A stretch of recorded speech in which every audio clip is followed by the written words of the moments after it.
দেখো আজকে আমাদের পড়ার বিষয় হচ্ছে মূলদ সংখ্যা আর হচ্ছে অমূলদ সংখ্যা। মূলদ সংখ্যা আর হচ্ছে অমূলদ সংখ্যা।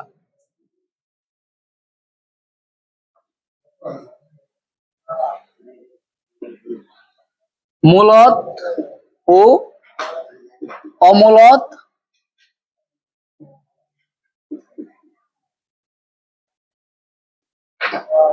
অমূলদ সংখ্যা। এখন মূলদ আর অমূলদ সংখ্যার বিষয়টা কি, সেটা হচ্ছে মূলদ সংখ্যা হচ্ছে, আগে বুঝো পরে লিখবা। মূলদ সংখ্যাটা হচ্ছে যে সমস্ত সংখ্যাকে তুমি পি বাই কিউ আকারে প্রকাশ করতে পারবা। অর্থাৎ যে সংখ্যাকে পি বাই কিউ আকারে প্রকাশ করা যায়। অর্থাৎ পি বাই কিউ এটা কি বলতো, একটা ভগ্নাংশ। এটা কি একটা ভগ্নাংশ? এটা কি একটা ভগ্নাংশ? মানে পি বাই কিউ যে ফরম্যাটটা, এটা কি একটা ভগ্নাংশ। অর্থাৎ যে সকল সংখ্যাকে আমি পি বাই কিউ আকারে প্রকাশ করতে পারবো, ওই সংখ্যাটাকে বলা হবে মূলদ সংখ্যা। এখন এইখানে এই কিউ এর মান not equal to zero. Q এর মান কখনো জিরো হইতে পারবে না, এটা কন্ডিশন। কেন? কারণ হচ্ছে something by zero, something by zero, something by zero. তার মানে এই সামথিং বাই জিরো কিন্তু কখনো হইতে পারে, মনে করো 5/0, এটা কিন্তু আদৌ হইতে পারে না। এটা কি আসবে? অসংজ্ঞায়িত আসবে। বা ক্যালকুলেটরে তোমাকে কি আসবে? আনডিফাইন আসবে। ক্যালকুলেটরে কি আসবে? আনডিফাইন, মানে এরকম আসবে। তার মানে কি, ভগ্নাংশ আকারে প্রকাশ করবা কিন্তু নিচের সংখ্যাটা কি হইতে পারবে না? শূন্য হইতে পারবে না। তার মানে এই সমস্ত সংখ্যাকে বলা হয় কি? মূলদ সংখ্যা। যেরকম আমি যদি একটা উদাহরণ নিই, যেরকম আমি বললাম এক। আমি কি বললাম? এক। এক কি মূলদ না অমূলদ, এটা আমরা কিভাবে পরীক্ষা করব? দেখো দেখো এককে কিন্তু আমরা এভাবে লিখতে পারি, দেখছো? তার মানে কি, এক একটা মূলদ সংখ্যা, কারণ পি বাই কিউ আকারে কি প্রকাশ করা যায়। এবং নিচের সংখ্যাটা কি না? শূন্য না। এবং আবার আমি বললাম দুই। আমি বললাম কত? দুই। তার মানে দুইকে কিভাবে লেখা যায়? দুইকে কিভাবে লেখা যায়?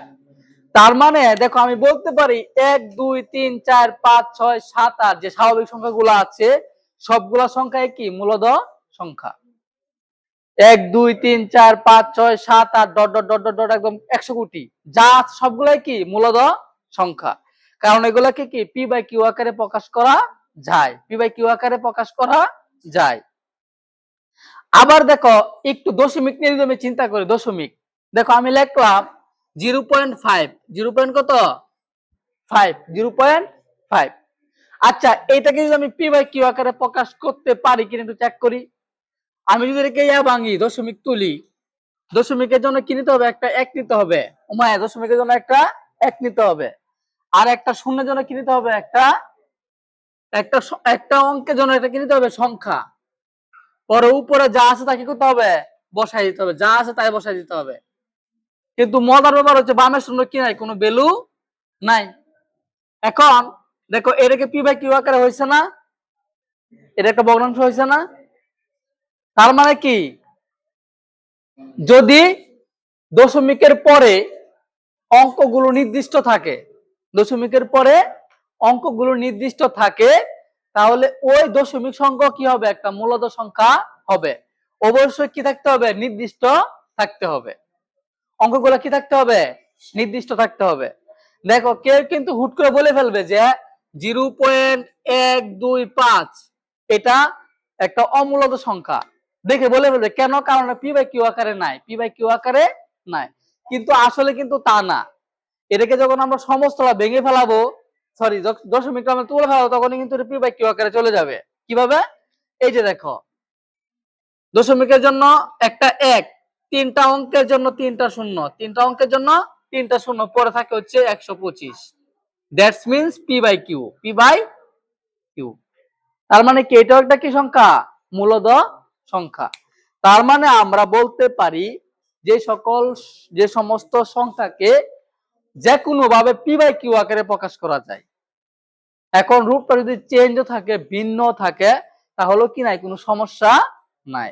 তার মানে কি, আমি যদি কনক্লুশন করতে চাই, যে সমস্ত সংখ্যাকে পি বাই কিউ আকারে ভাগ করা যায় বা ভগ্নাংশ আকারে প্রকাশ করা যায়, ওই সমস্ত সংখ্যাকে বলা হয় কি, মূলদ সংখ্যা।